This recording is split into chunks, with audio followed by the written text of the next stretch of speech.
আসসালামু আলাইকুম, কেমন আছেন সবাই? আশা করছি সবাই খুব ভালো আছেন।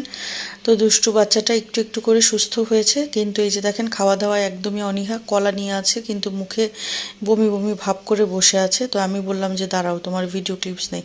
তো তার সাথে সে ফুল কলা খাবে না দেখে আমিও অর্ধেক খেলাম আর তার জন্য অর্ধেক নিয়েছি, কিন্তু সে তারপরেও খাচ্ছিল না। কি আর করব, তো তারপরে তাকে একটু পড়ালাম যেহেতু তার পরীক্ষা আগামীকাল থেকে। তো এরপরে হচ্ছে একটু পড়াশোনা করিয়ে এরপরে রান্না করতে আসলাম।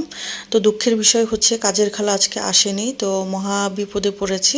তাই আজকে কিছুই রান্না করব না, ভাবলাম যে হচ্ছে শর্টকাটে একটু চিকেন রান্না করে নিই। সাবাহাতেরও শরীরটা ভালো না, আর হচ্ছে সেও পছন্দ করে খাবে। আমি আর অন্য কোনো সবজি রান্না করলাম না বা মাছ রান্না করলাম না, কারণ দুষ্টু বাচ্চাটার জ্বর হলে সে কিছুই খেতে চায় না। সব বাচ্চাদেরই সেম অবস্থা। তো আমার চিকেনটাও রান্না হয়ে গেছে। পরে ভাবলাম যে আর সাথে একটু ডালও করে নিলে ভালো হয়, তো পরে ডালটা আবার বসিয়ে দিলাম। আর এই যে দুষ্টুটার জন্য আর আমার জন্য লেবু শরবত করে নিচ্ছিলাম। তো আমি একা হচ্ছে তার জন্য করলে সে হয়তো খাবে না, এই জন্য আমার জন্য করলাম যাতে সে এনজয় করে। আর হচ্ছে লেবু শরবতটা দেখলাম সে মজা করেই খেলো আর বলল যে তার ভালোই লেগেছে।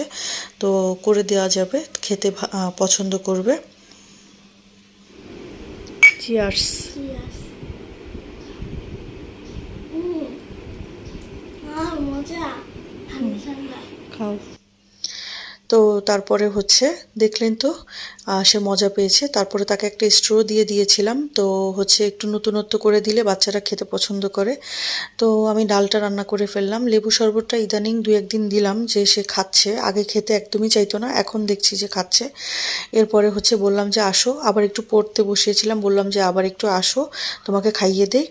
তারপর একটু রেস্ট নেওয়ার পরে এই যে দেখেন তার অবস্থা, শুয়ে আছে, বলছে মাম্মা আমি খুবই টায়ার্ড ফিল করছি, আমি আর পড়ালেখা করতে পারবো না এখন আপাতত, আমাকে মাফ করো। তো আমি বললাম যে তোমার তো রিভিশন দেওয়া শেষ হয়নি, আচ্ছা তুমি আসো, তোমাকে একটা মজার জিনিস খাওয়াবো। তো তারপরে একটা স্যুপ অর্ডার করে দিলাম। তো স্যুপটা চলে আসলো, সে তো দেখে মহা খুশি। আমি বললাম যে খাও, তারপরেও পড়ালেখাটা সুন্দর মতো করো, যেহেতু এক্সাম তো দিতেই হবে। যে জ্বর হয়েছে তারপরেও তো পড়তে হবে এক্সাম যেহেতু। এই যে কেমন উস্কো খুস্কো চুল আর চোখগুলো ভিতরে ঢুকে গেছে বাচ্চাটার। আমার কি একটা অবস্থা, কি কষ্ট পাচ্ছে সে অসুস্থতায়, আর সাথে লেখাপড়া করতে হচ্ছে। তো আমার জন্য হচ্ছে আমি আবার হচ্ছে একটু ভাজা পোড়া আনিয়েছিলাম খেতে। তো মন চায় ভাজা পোড়া, কিন্তু মোটা হয়ে যাচ্ছে এসব খেয়ে। আর সাথে হচ্ছে একটু টিভি দেখছিলাম দুষ্টুটার সাথে বসে বসে। তারপরে হচ্ছে হঠাৎ মনে পড়লো তার হচ্ছে এক্সামের সরঞ্জামাদি গোছগাছ করা হয়নি, এগুলো ঠিকঠাক করতে হবে মনে পড়লো। আর হচ্ছে একটা ফাইল নিয়ে সব ঠিকঠাক করে গুছিয়ে দিলাম। তারপরে হচ্ছে এই দুষ্টুটা তো খুব মন খারাপ, তার এক্সাম দিতে হবে। তো আজকের ভিডিও ছিল এই পর্যন্ত। আল্লাহ হাফেজ।